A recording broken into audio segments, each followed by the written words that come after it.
Scientists have just done the unimaginable. They've opened the long-sealed Ark of the Covenant. For years, this ancient relic was deemed untouchable, shrouded in mystery. In a world buzzing with recent historical discoveries, this revelation takes the spotlight. What does opening the Ark mean? What secrets lie within its confines? It's a discovery that's turning heads. So, let's dive into the video to uncover the truth behind the Ark of the Covenant's millennia-old secret. You won't want to miss this. The Ark of the Covenant, also known as the Ark of the Testimony or the Ark of God, is a special item that the Israelites considered extremely holy. It's like a wooden box covered in gold, and it has a fancy lid called the mercy seat. The book of Exodus says it held 2 stone tablets with the 10 commandments, and the book of Hebrews adds that it also had Aaron's rod and a pot of manna. What is the significance of the Ark of the Covenant? The Ark of the Covenant held immense significance for the ancient Israelites. It was built for 2 vital reasons. First, to safeguard the stone tablets bearing the 10 commandments, and second, to serve as a channel for God's presence among the Israelites. The 10 Commandments weren't just a list of rules, they embodied God's character and his desires for his people. They showcased qualities like love, justice, holiness, and faithfulness. Essentially, they urged the Israelites to mirror these attributes in their relationships with God and others. The Ark was a profound reminder that the Israelites were chosen as God's special people, a royal priesthood, a holy nation. Its sacred nature restricted access to it. Only a select few were allowed to approach or touch it. Housed within a specially designed tent called the Tabernacle, crafted by skilled artisans according to God's instructions, the Ark held a prominent place. The Levites, chosen to be priests, were the only ones permitted to carry and serve in the tabernacle. Within the tabernacle lay an inner chamber known as the Holy of Holies, where the Ark was positioned. This inner sanctum was accessible solely to the high priest, who entered it just once a year on the Day of Atonement. There, he sprinkled blood on the mercy seat to seek atonement for himself and the people. The consequences for disobeying the Ark's rules were severe, as recorded in 2 Samuel chapter 6 verses 3 and 8, where a man named Uzzah touched the Ark and was struck dead by God. The Ark of the Covenant wasn't just a fictional tale, it played a vital role in Israel's history. For Christians, it holds significance through Jesus Christ, fulfilling God's covenant to dwell among his people.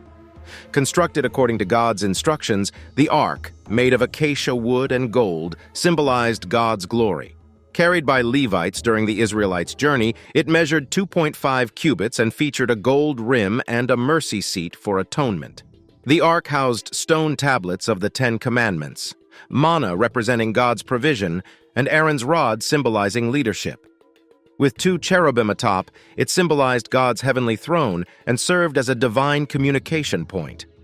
Additionally, the Ark rested on a stone known as the Aven Hasita, believed to be the foundation stone of the world, adding further layers of symbolic significance to its existence. So, where is the Ark? According to the Hebrew Bible, the Ark was on the move frequently before finding a permanent home in ancient Israel. The culmination of its journey led to its settlement in Jerusalem, specifically in the innermost chamber of the temple. As per 2 Samuel 6 and Psalm 132, Solomon, credited with the construction of the temple around 957 BC, is believed to have housed the Ark in the Holy of Holies. However, the story abruptly ends with Solomon, leaving a gap in its narrative. Jewish tradition suggests that the Ark remained in the temple for nearly 400 years, until the Babylonian destruction of Jerusalem in 586 BC.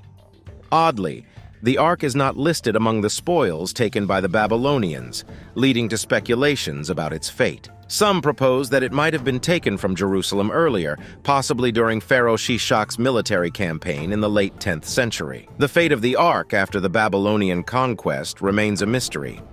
According to the Book of Maccabees, the prophet Jeremiah hid the Ark in a cave on Mount Nebo, proclaiming its secrecy until God's mercy gathered his people again. This biblical account adds an aura of divine concealment to the Ark's whereabouts. Diverse stories surround the post-Babylonian fate of the Ark of the Covenant. Some claim it resides in Ethiopia's Church of Our Lady Mary of Zion, while skepticism persists about its authenticity. An alternate Quranic narrative places it in Jordan, following the apocryphal tale of Jeremiah hiding it on Mount Nebo. Numerous legends suggest its presence near Jerusalem, Mecca, or even New Guinea. The Treatise of the Vessels prophesies its revelation with the Messiah's arrival. The Book of Revelation intensifies this belief, stating the Ark will reappear in heaven during the end times, accompanied by celestial phenomena. The Ark's mystery intertwines with eschatological themes. Then God's temple in heaven was opened, and within his temple was seen the Ark of his covenant. And there came flashes of lightning, rumblings, peals of thunder, an earthquake, and a severe hailstorm. Revelation chapter 11, verse 19. This biblical revelation underscores the symbolic and apocalyptic significance attributed to the Ark, positioning it as a harbinger of divine events in the grand tapestry of religious narratives. The Ark's disappearance. The disappearance of the Ark of the Covenant is a perplexing mystery that has intrigued people for centuries. The last mention of the Ark in the Bible is in 2 Chronicles chapter 35, verse 3, where King Josiah attempts to restore the temple in Jerusalem. However, after the Babylonian Empire conquered the Israelites in 597 and 586 BC, the fate of the Ark became uncertain. It's not clear whether it was destroyed, captured, or hidden. Numerous speculations about the Ark's whereabouts have emerged over time. One popular claim is that it found its way to Ethiopia before the Babylonians sacked Jerusalem. According to this belief, it resides in the town of Aksum, in the St. Mary of Zion Cathedral. However, only the guardian of the Ark is said to be allowed to see it, and its authenticity has never been studied. Another theory suggests that the Ark might have been hidden beneath the first temple in Jerusalem before its destruction in 586 BC. However, this hypothesis faces challenges as the site is now home to the Dome of the Rock Shrine, a sacred place in Islam, making excavation impossible. According to some sources, King Josiah foresaw the impending doom of Jerusalem and instructed priests to hide the Ark in a secret location. Although biblical passages are supporting this claim, there is no concrete evidence that Josiah hid the Ark or knew its precise location. A more elaborate story involves Menelik, who supposedly visited his father Solomon in Jerusalem and secretly took the Ark back to Ethiopia. However, there is no historical or archaeological evidence confirming Menelik's existence or the Ark's journey to Ethiopia. Another intriguing but unproven claim is that the Knights Templar took the Ark to France. This secret society allegedly discovered its location in Jerusalem and transported it to France for safekeeping. However, there is no evidence supporting this theory. A unique Jewish tradition proposes that the Ark is still hidden in a secret chamber beneath the Temple Mount in Jerusalem. According to this theory, the priests concealed the Ark before the temple's destruction, and it awaits the Messiah's revelation to restore it to its rightful place. The chamber is believed to be sealed with a stone, marked with a sign only the Messiah can read. This theory gains some support from biblical passages like 2 Chronicles chapter 35, verse 3, which suggests that the Ark was placed in the temple during Josiah's time. Additionally, the absence of the Ark from the list of temple vessels taken by the Babylonians adds to the mystery. The theory aligns with historical and archaeological evidence indicating unexplored channels, tunnels, and chambers under the Temple Mount. In 1981, Jewish extremists attempted to blow up the Dome of the Rock, claiming to have discovered a tunnel leading to the chamber where the Ark was hidden. In 1996, when Israel opened an exit to an ancient tunnel along the western wall of the Temple Mount, it led to uproar and fears of attempting to reach the Ark or undermine Muslim structures. Despite the search for the Ark, some caution against further exploration due to potential religious and political implications.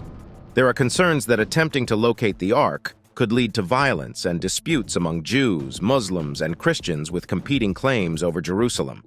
In Ethiopian traditions, there is a replica of the Ark called a tabat in Ethiopian churches. It is taken out yearly for a procession during specific times in the Ethiopian Orthodox Christian calendar. Ethiopia has a historical connection to a Jewish presence, with some claiming descent from Solomon and Queen Sheba. The search for the Ark continues, with some scholars proposing a new perspective. The Dead Sea, surrounded by Israel and Jordan, enters the conversation due to the enigmatic copper scroll found among the Dead Sea Scrolls. This ancient document records 64 locations where precious vessels were concealed. Scholars believe that some treasures, including the Ark, might have been hidden before the destruction of the Temple in Jerusalem in 586 BC. The Copper Scroll tantalizingly suggests that the Ark of the Covenant could be in the vicinity of the Dead Sea, particularly within the territory of Jordan. This revelation adds another layer of mystery and fascination to the enduring quest for the Ark. So what do you think of the discovery of the Ark of the Covenant? Comment below and subscribe for more.